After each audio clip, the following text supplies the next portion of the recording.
Eu sou o Dieguinho. Bom, galera, tá entrando no ar a nossa primeira edição desta terça-feira, como sempre, com muitas informações. Então já chega, ó, deixando o dedo no like no começo do vídeo, que me ajuda bastante. Tá chegando pela primeira vez no canal? Se inscreva, ative o sininho das notificações e, claro, sigam minha conta pessoal no Instagram, beleza? Dia hoje quente, agitado, tanto dentro de campo, teremos o retorno do Brasileirão, como também do extracampo aí. Eu vou trazer muita informação para vocês, então assistam até o final. Ó, o Vasco inclusive pode entrar na zona de rebaixamento já hoje. Teremos 4 jogos, é até importante aí para você fazer a sua fezinha lá na 1xBet, tá? O link tá aqui no primeiro comentário fixado do vídeo. Clique, cadastre-se e comece a apostar. Utilizando a palavra promocional Futebolaco, conteúdo e CO no final, eles dobram o seu primeiro depósito. Você ganha até R$ 1.560 de bônus no primeiro depósito, tá? Além de apostar com segurança e tranquilidade na maior do mundo, vocês ajudam demais o meu trabalho. Esse parceiro é fundamental para a gente continuar produzindo nosso trabalho. Então, se você é um fã do Dieguinho, gosta do canal Futebolaço, me dá essa moral se cadastrando na 1xBet. Mas tem que ser aqui, ó, no link do primeiro comentário fixado do vídeo, para que eles saibam que vocês estão vendo aqui no canal. Posso contar com vocês? Dito isso, vamos para as informações. 4 jogos hoje importantes. Às 7, Atlético Goianiense e Vitória. Se o Atlético Goianiense vencer, ele nos ultrapassa. Tá? Atlético Goianiense e Corinthians, desculpa. O Atlético Goianiense tem 4 pontos, vencendo vai a 7. O Corinthians tem 5, vencendo vai a 8. Se o Corinthians empatar, ele vai a 6. O Atlético Goianiense fica com 5. Nenhum dos dois nos passa. O Corinthians tem apenas uma vitória no campeonato, então não conseguiria nos passar na tabela, tá? O Juventude joga com o Vitória. O Juventude já tem 9 pontos, tendo inclusive um jogo a menos. Pega o Lanterna em casa, já está na nossa frente. O Vitória, em caso de vitória, não consegue nos ultrapassar. E aqui mais um confronto, tem um clássico, Botafogo e Fluminense às 8. Se o Fluminense vencer o Botafogo no Newton Santos ou até empatar, provisoriamente ele nos ultrapassa. Nós dois temos 6 pontos. O Fluminense, em caso de empate, chega a 7 ou em vitória vai a 9, tá bom? Então esses são os jogos desta quarta-feira. Também tem Bragantino e Atlético Mineiro. Já são adversários que estão um pouco mais acima da tabela e nesse primeiro momento não nos interessa, tá bom? Quarta-feira não tem jogo, tem Brasil e Estados Unidos. Você pode apostar inclusive nesse jogo lá na 1xBet. Na quinta-feira a rodada retorna, tá? O Vasco inclusive pega o Palmeiras. Esse jogo deve ser até transmitido pela Rede Globo, beleza? Vamos virar a chave agora e vamos para outras informações aqui. Foi sacramentado ontem, tá, a venda do zagueiro Luan Toluca. O Toluca furou, né, atravessou o América do México e vai pagar multa rescisória de 3,5 milhões de dólares. O Vasco tem direito a 7,5 milhões aí por ter 40% dos direitos econômicos do Luan. Ainda à época, quando vendeu para o Palmeiras por 10 milhões, vendeu 60%, ficou com 40%. E o Vasco tem mais ou menos 4% do mecanismo de solidariedade. Somado essa brincadeira aí, deve ficar na casa aí de pouco mais de 8 milhões de reais, tá bom? Então tá fechado esse negócio aqui. Até falei do Douglas Luiz, tem várias equipes ali na disputa pelo Douglas Luiz, Arsenal, Manchester United, Juventus, que nesse momento é a mais provável, mas o negócio ainda não fechou. O Vasco deve pegar uma grana bem interessante daí também, tá? Falando agora aqui de outras situações, vamos falar de material esportivo.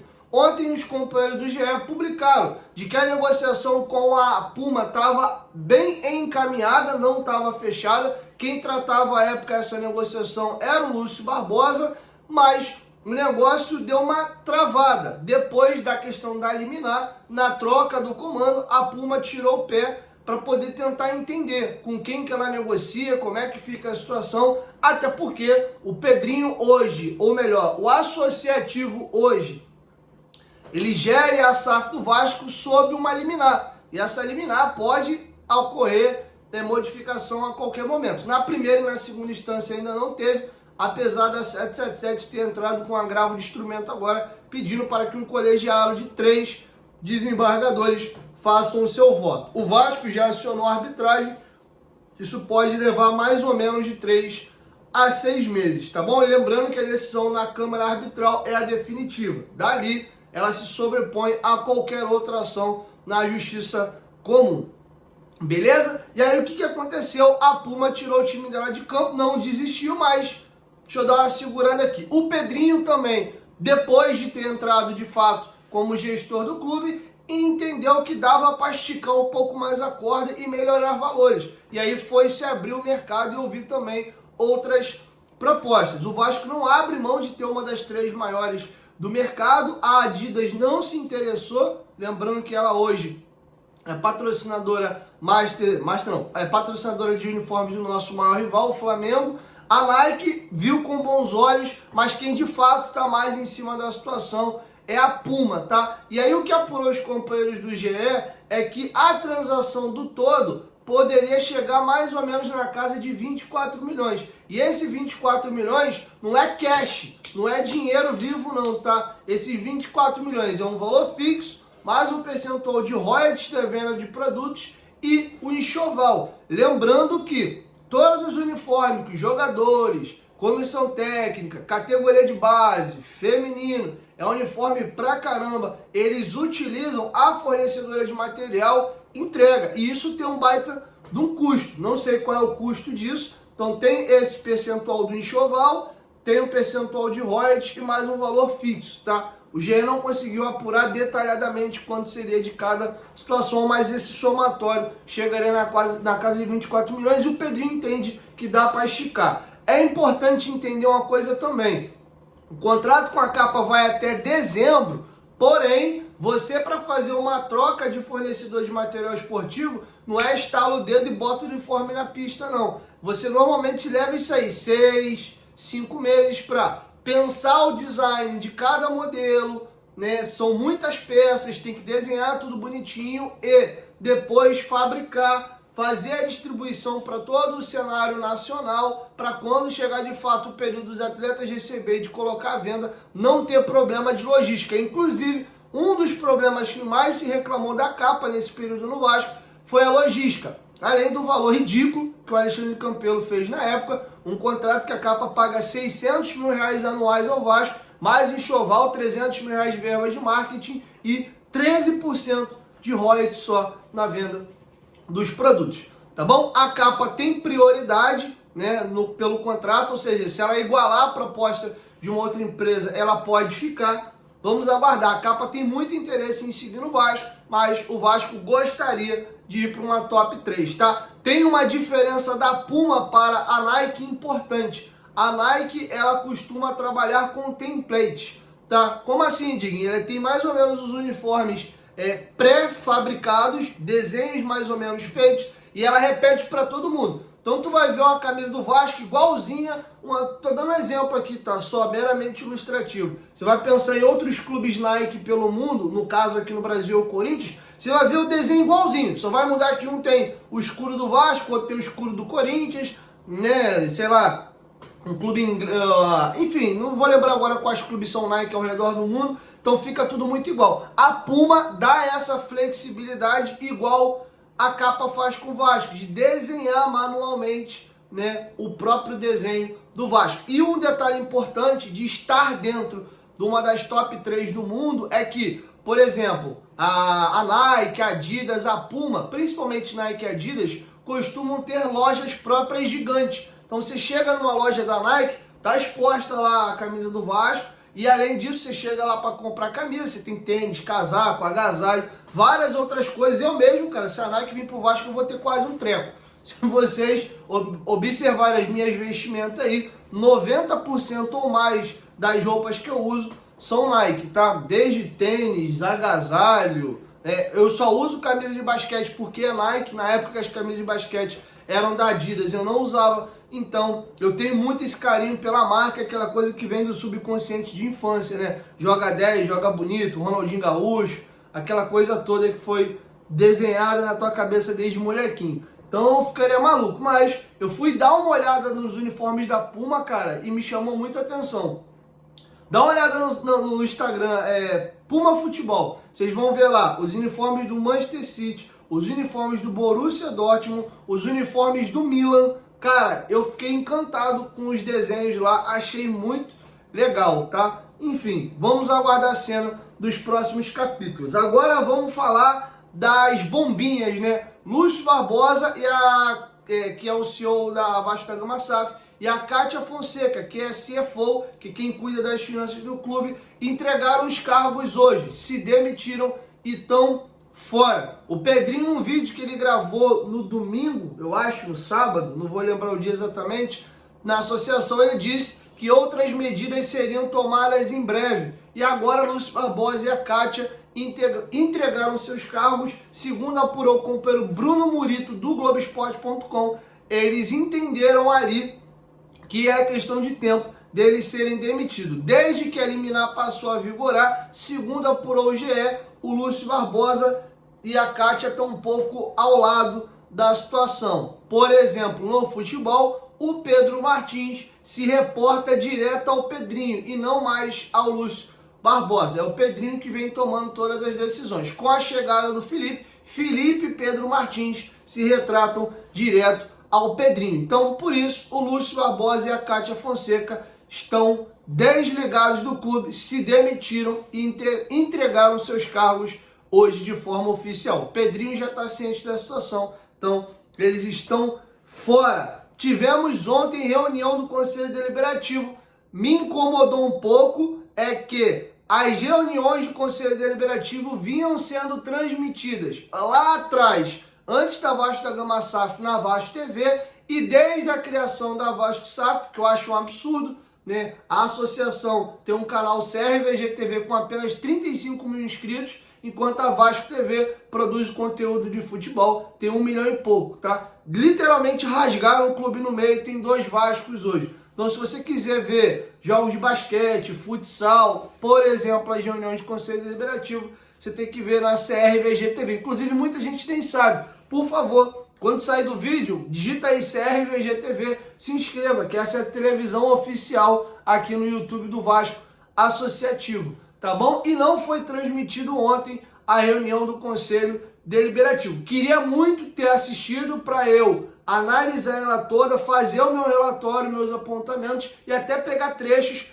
para reproduzir para vocês. Até você em casa, que é uma pessoa que quer mergulhar mais a fundo, ter acesso, você assistir na íntegra a reunião, tá? Então vou dar os créditos aqui e confiar na apuração dos colegas do canal na torcida vascaíno, tá? Mandar um abraço lá pro Léo Lacerda e pro jornalista Fábio Torres. Eles fizeram, dividiram, se eu não me engano, em 7 atos a reunião do Conselho Deliberativo, tá? 6 atos. Vou confiar na apuração dos companheiros aqui e eles conseguiram as informações do que rolou. No primeiro ato, na reunião do Conselho Deliberativo, foi o seguinte: o Campelo será investigado por dívidas possivelmente lesivas ao Vasco. Jorge Salgado contratou uma empresa durante a sua gestão chamada de Stone Turner. O objetivo desta companhia era fazer um relatório sobre as dívidas encontradas antes da gestão Salgado. O curioso é que a empresa encontrou dívidas ocultas, lesivas e contratos feitos pelo próprio Campelo, que provavelmente são lesivos ao Vasco.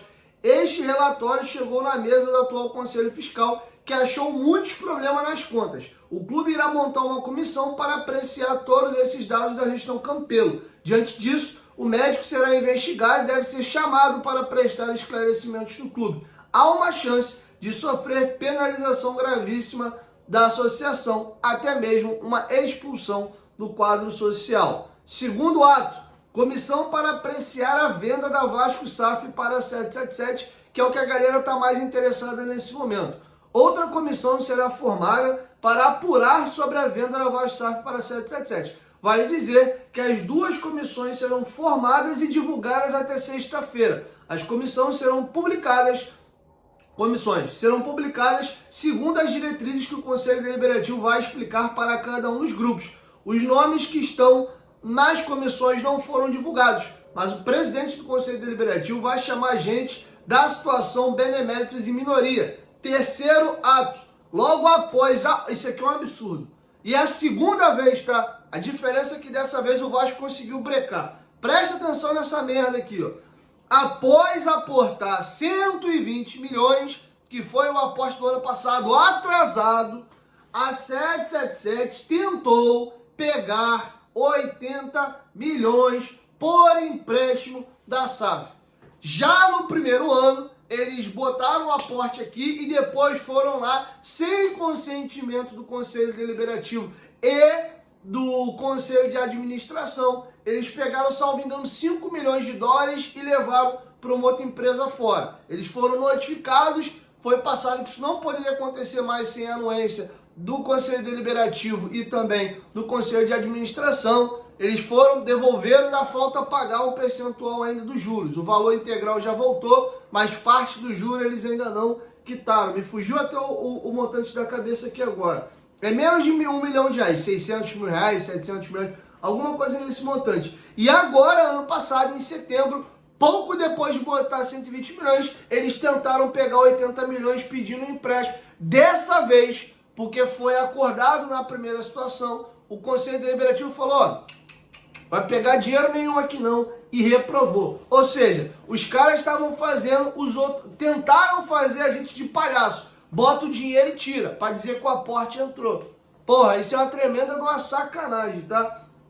Aí aqui vem um trechinho, ó. Na reunião desta segunda-feira, o membro Marcos Schroeder, que foi membro do Conselho Fiscal da SAF, escolhido pelo ex-presidente Jorge Salgado, foi convidado para participar do encontro e soltou uma bomba das grandes. De acordo com o Schroeder, é isso que eu acabei de falar, né? Eles botaram 120 e tentaram tirar 80 milhões logo em seguida, tá? A empresa norte-americana foi diretamente no Conselho Fiscal, mas o Vasco negou o empréstimo de 80 milhões para a companhia. Quarto ato de 6. Por que o Vasco não pode abrir o contrato? Isso aqui é importante. Aí eles até botaram aqui, mesmo em viagem, Levinciano fez uma carta solicitando para o Conselho Deliberativo abrir o contrato da 777 para os conselheiros. Mas João Rich, que é o presidente do Conselho Deliberativo, afirmou que não é possível por conta de uma decisão judicial que vigora até os dias atuais. O Conselho Deliberativo afirmou que não vai abrir porque estaria descumprindo uma decisão judicial. Trouxe para vocês aqui ontem, ou anteontem, que o próprio Salgado falou, já que se suspendeu os efeitos do contrato, já que a liminar fez isso, publica lá o contrato. Eu não tenho nada para esconder, não tem nada de errado no contrato, sendo que, segundo o João Riz, presidente do Conselho Deliberativo, lembrando que essa decisão na justiça, ela corre em segredo de justiça, tá? Então só quem sabe de fato o que tem ali no mérito do juiz é as próprias partes envolvidas, tá? Então, acredito eu que o João Riz, por ser presidente do Conselho Deliberativo, ele tem uma informação que outras pessoas não as têm, tá? Então, ele alega que nessa decisão eles estão expressamente proibidos de publicar o contrato, tá? Tornar o contrato público. Então, é por isso que eles alegam que o contrato não será publicado. Quinto item, cara. Olha que parada. Valor da folha salarial de futebol do Vasco. Foi divulgado durante a reunião que a folha salarial do Vasco é mais de 17 milhões. Você não ouviu errado. 17 milhões. Inclusive, eu vou fazer um levantamento. Eu acredito que essa folha salarial coloca o Vasco, no mínimo, entre as 5, 6, 7 maiores folhas do país, se não for top 3, top 4. É um absurdo o elenco de merda que a gente tem com esse absurdo que é gasto, tá? Esses 17 milhões soma-se comissão técnica mais a folha salarial dos jogadores, tá? O Conselho Fiscal aconselhou a não comprar certos jogadores lá na primeira janela de transferência. Deixou claro que a 777 gastou mal a grana investida. Além disso, todo mês o Vasco está fechando no vermelho por conta desses gastos excessivos no futebol. Sexto e último ato, a 777, isso aqui vai dar problema, hein? Antecipou, a Vasco SAF antecipou as cotas de TV em negociação bem contestadas, tá? A SAF do Vasco, com a anuência do Salgado, antecipou 20% das cotas de televisão dos próximos 50 anos, o equivalente a 200 milhões em 10 anos.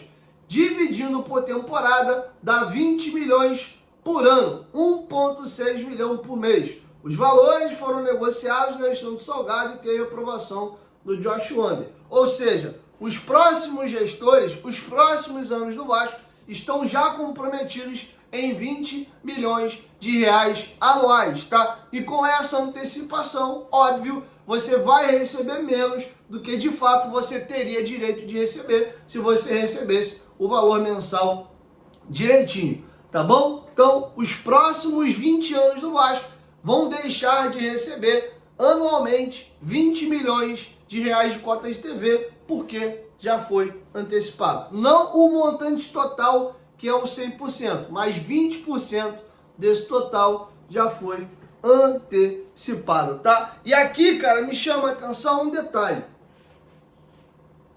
Lembra que no contrato da SAF, o Vasco tem duas situações. Primeira, obrigatoriamente, o Vasco tem que ter uma das 5 maiores folhas salariais do país, isso está em contrato. Ou você até pode ter menos do que uma das 5 maiores folhas do país, desde que você conquiste título. Se você ganhar título, mas a tua folha salarial for abaixo das 5 maiores, beleza, uma coisa paga a outra. Se você não conquistar títulos, você tem que ter uma das 5 maiores folhas. Isso seria um mecanismo de obrigar a Vasco da Gama SAF a comprar bons jogadores e, logo, em tese, se você faz um trabalho decente, se você tem uma das 5 maiores folhas do país, logo, espera-se que você tenha, no mínimo, um dos 5 melhores times do país. E, tendo um dos 5 melhores times do país, você vai disputar tudo. É uma conta simples, né? Mas, ao que tudo indica, para bater minimamente a cláusula, o nego tava gastando salários estratosféricos para bater a porcaria da cláusula. Isso aqui não é informação, é um feeling meu para cumprir o que está em contrato. Mas olha o elenco de merda que o Vasco tem. Tem um monte de jogador horroroso ganhando um salário astronômico e tá batendo a porcaria da meta ali, cara. Pô, é sacanagem, irmão. Cara, assim, tem hora que dá um desânimo legal, sabe? Acompanhar o Vasco, não pelo clube, a gente ama o clube, a instituição não tem culpa, ela é vítima, coitada, e nós, torcedores, também. Mas as pessoas que passam no Vasco, que rondam o Vasco, que trabalham no Vasco, parece que faz as coisas de sacanagem, sabe? Passar a botar o clube e o torcedor, cara. Porra, é inacreditável. Eu vou, assim como eu me debrucei sobre a questão das lesões de joelho, eu vou tentar fazer esse levantamento de quanto que é a folha salarial mensal dos clubes, que eu tenho quase certeza que o Vasco está dentro dessas 5 maiores aí. O time toma 4-0 do Criciúma, que tomou de 5-2 agora do Cuiabá, que era o lanterna do campeonato. O Vasco toma de 6 do rival. É inacreditável, cara. Pior zaga do campeonato é dose pra mamute. Valeu? Tamo junto, até a segunda edição.